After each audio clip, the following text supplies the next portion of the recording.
আলাইকুম। আসসালামু আলাইকুম।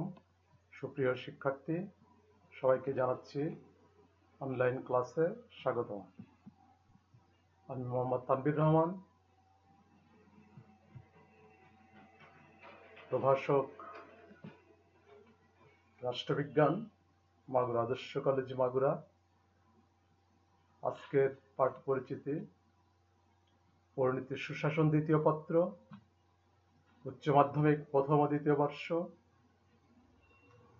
অধ্যায় প্রথম, এবং আজকের পার্ট 11, 12, 13, 14। আমরা কয়টি ক্লাসে প্রথম অধ্যায়ের পার্ট 10 পর্যন্ত সম্পন্ন করেছি। আজ আমরা 11, 12, 13, 14 নিয়ে আলোচনা করব। আজকের যে part, two nation theory of Jinnah, এটা হচ্ছে 11তম পার্ট। এটা অর্থাৎ হচ্ছে জিন্নার দ্বিজাতি তত্ত্ব। আমরা এটা নিয়ে একটু আলোচনা করব। 1937 সালের নির্বাচনের পর কংগ্রেস সভাপতি জওহরলাল নেহরু ঘোষণা করেন যে ভারত উপমহাদেশে কেবল দুটি দলের অস্তিত্ব লক্ষ্য করা যায়, একটি কংগ্রেস, অপরটি ব্রিটিশ সরকার। অপর সকল দলই হচ্ছে কংগ্রেসের আওতাভুক্ত। এই ঘোষণায় মুসলমানগণ ব্যথিত হন এবং তারা ক্ষুব্ধ হন। এমত অবস্থায় জিন্না ঘোষণা করেন, না, আরেকটি দল আছে, তা হলো মুসলিম লীগ, এবং তা মুসলমানের দল। 1940 সালের 22 মার্চ জিন্নার সভাপতিত্বে লাহোরে এক সম্মেলন অনুষ্ঠিত হয়। সেই সম্মেলনে 1940 সালের 22 মার্চ জিন্নার দ্বিজাতি তত্ত্ব ঘোষণা করা হয়। সেদিন জিন্নার সভাপতিত্বে ভাষণে মুসলমানদের জন্য একটি স্বতন্ত্র আবাসভূমির স্বপ্নকে সামনে রেখে তিনি এই ঘোষণা দেন। তিনি বলেন, মুসলমানরা সংখ্যালঘু সম্প্রদায় নয়, বরং তারা যে কোনো সংজ্ঞা অনুসারে একটি জাতি। সুতরাং তাদের অবশ্যই একটি পৃথক আবাসভূমি, নির্দিষ্ট ভূখণ্ড এবং রাষ্ট্র থাকতে হবে। জিন্নার দ্বিজাতি তত্ত্বের যে তাৎপর্য, সেই তাৎপর্য নিয়ে আলোচনা করব। মুসলিম ধর্মীয় চেতনা উজ্জীবিতকরণ। জিন্নার যে দ্বিজাতি তত্ত্ব ঘোষণা করেছিলেন, এখানে ধর্মীয় চেতনা উদ্বুদ্ধ হয়ে মুসলমানরা পৃথক আবাসভূমি প্রতিষ্ঠার সংগ্রামে অবতীর্ণ হয়। এখানে সাম্প্রদায়িক ঐক্য জাগ্রত। মুসলমানদের মধ্যে সাম্প্রদায়িক ঐক্যবোধ সৃষ্টি করতে জিন্নার দ্বিজাতি তত্ত্বের ব্যাপক গুরুত্ব রয়েছে। প্রকৃতপক্ষে মুসলমানরা যে ভারতবর্ষে আলাদা জাতি এবং তাদের যে আলাদা আবাসভূমি একান্ত প্রয়োজন, এই বাস্তবতা দ্বিজাতি তত্ত্বের মাধ্যমে মুসলমানরা বিশেষভাবে উপলব্ধি করে। রাজনৈতিক চেতনা উজ্জীবিতকরণ।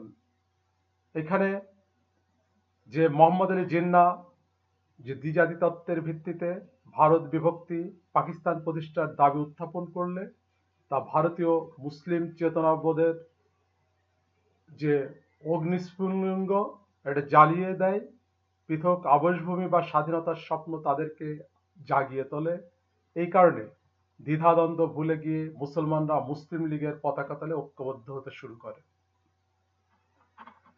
তারপরে এখানে ধর্মভিত্তিক জাতীয়তাবাদের বিকাশ।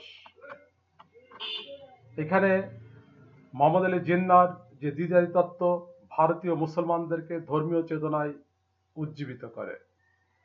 রাজনৈতিক ও সামাজিক আবহ সৃষ্টি।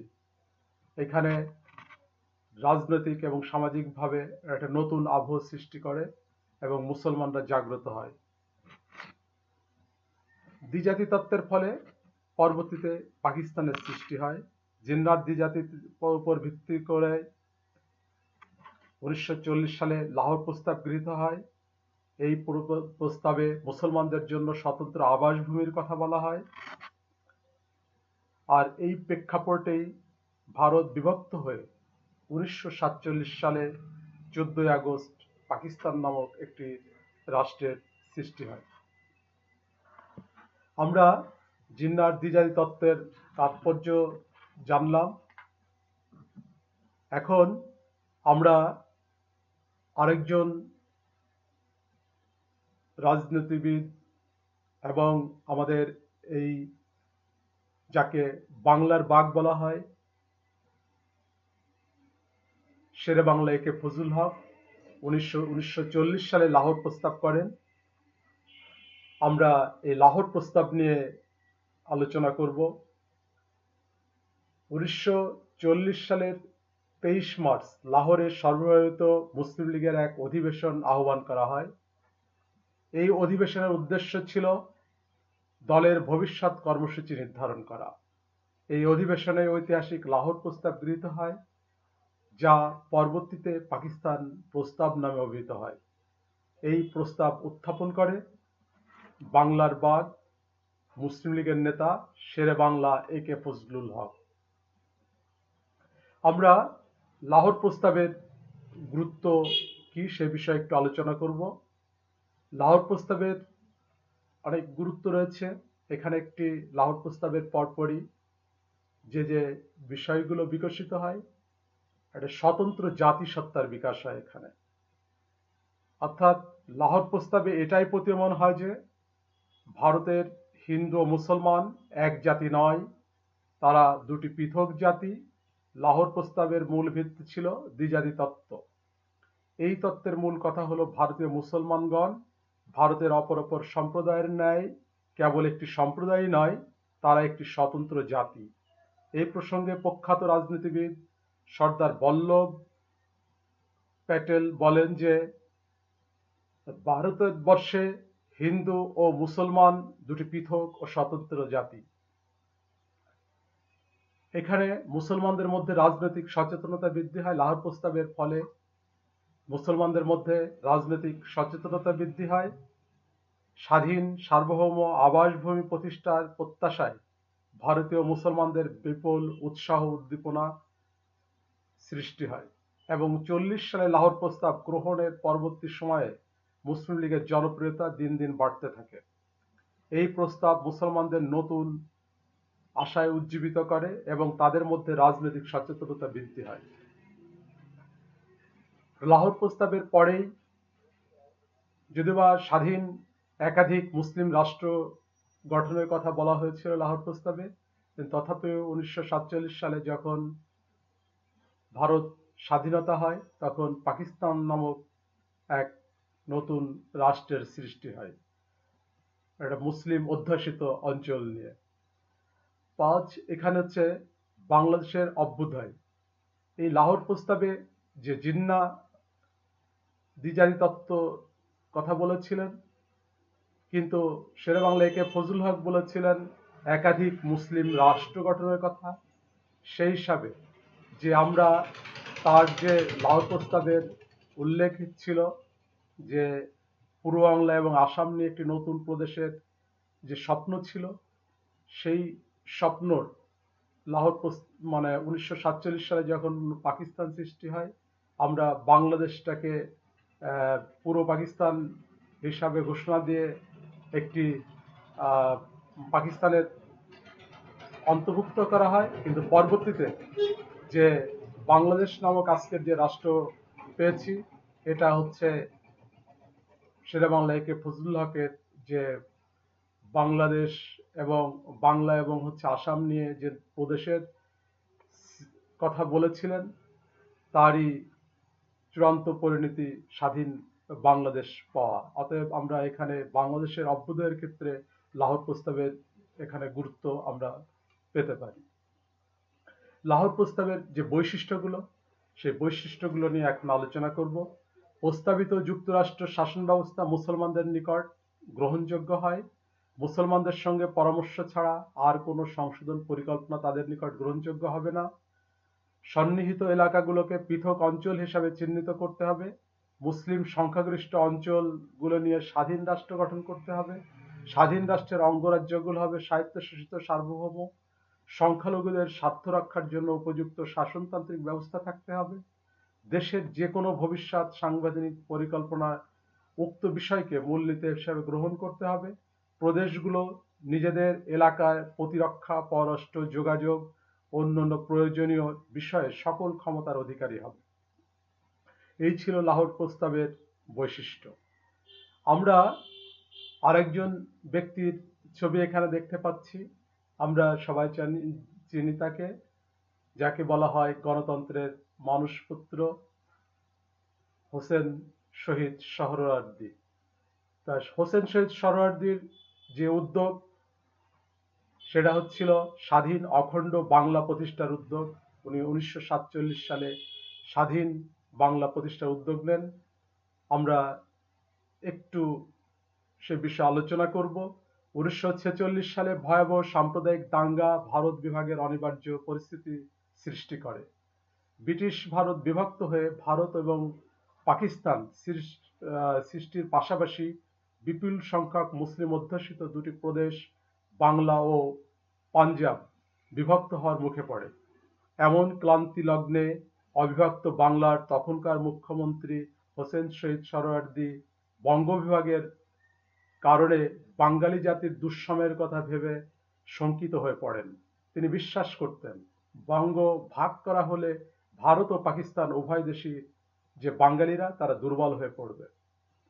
বঙ্গ বিভাগ পশ্চিম বাংলার দুর্ভিক্ষকে আমন্ত্রণ জানাবে, আর শিল্পে অনগ্রসরতার কারণে যে পূর্ব বাংলার বিদেশিদের গলগ্রহ হতে হবে। এই বিবেচনা থেকে দূরদর্শী রাজনৈতিক সোহরাওয়ার্দী 1947 সালের 27 এপ্রিল দিল্লিতে এক সাংবাদিক সম্মেলনে অখণ্ড ও স্বাধীন বাংলার প্রতিষ্ঠার উদ্যোগ ঘোষণা দেন। এদিন তিনি বলেন, বৃহত্তর বাংলাদেশে হিন্দু মুসলমানদের একটি স্বাধীন সম্মিলিত রাষ্ট্র গঠন। আমরা বাংলাকে সর্বতোভাবে উন্নত করে তুলতে চাই। বঙ্গভঙ্গের পরিবর্তে হিন্দু ও মুসলমানদের অবিভক্ত স্বাধীন বঙ্গই আমাদের দাবি করা উচিত।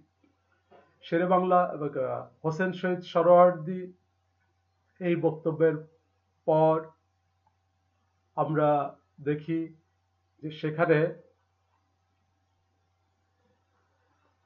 যে অবিভক্ত বাংলার দাবি, সেই বিষয়ে সমর্থন জানান বঙ্গীয় মুসলিম লীগ সম্পাদক আবুল হাসিম, বাংলা কংগ্রেস দলের নেতা শরৎচন্দ্র বসু, কিরণ শঙ্কর রায়, সত্যরঞ্জন বক্সির মতো প্রগতিশীল ও অসাম্প্রদায়িক কংগ্রেস নেতা তার হোসেন শহীদ সোহরাওয়ার্দীর এই দাবিকে সমর্থন জানান।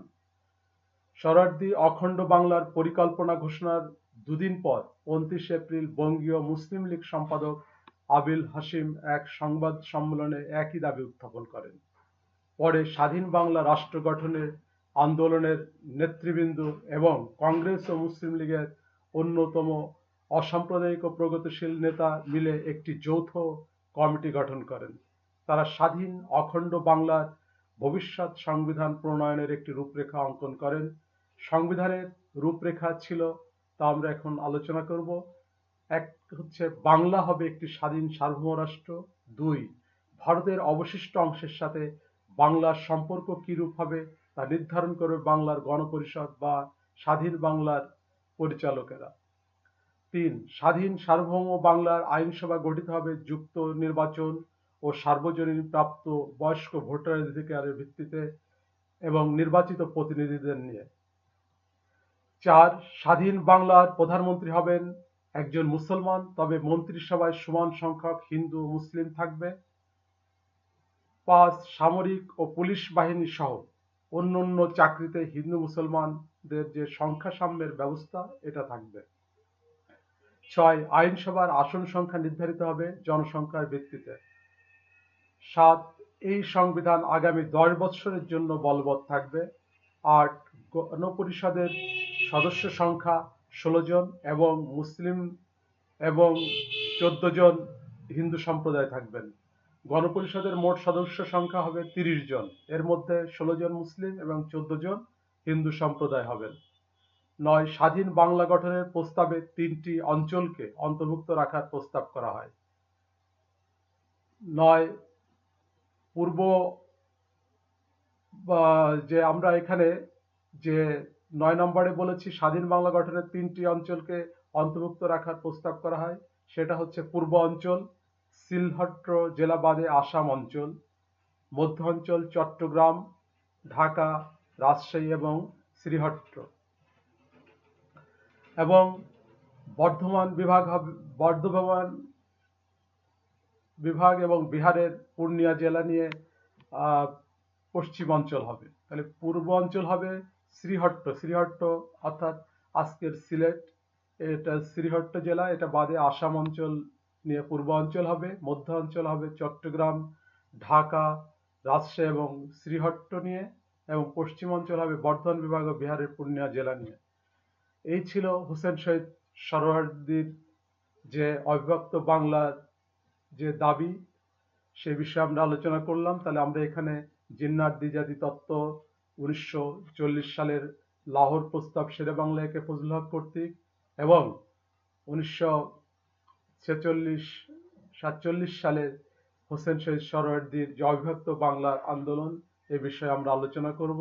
তোমাদের বাড়ির কিছু কাজ আমি দিব, দুইটা পার্ট, মন্ত্রী মিশন পরিকল্পনা 1946 এবং ভারত স্বাধীনতা আইন 1947, এই বিষয়ে তোমরা পড়বে। আগামী ক্লাসে আমরা এই যে প্রথম অধ্যায়ের এ পর্যন্ত যা পড়ে আসলাম সে বিষয় নিয়ে একটু ধারণা দিতে চেষ্টা করব। সবাই সুস্থ থাকবে, সুন্দর থাকবে, ভালো থাকবে। করোনাকালীন সময় তোমাদের সার্বিক সুস্থতা কামনা করে আমি এখানে শেষ করছি। আল্লাহ হাফেজ।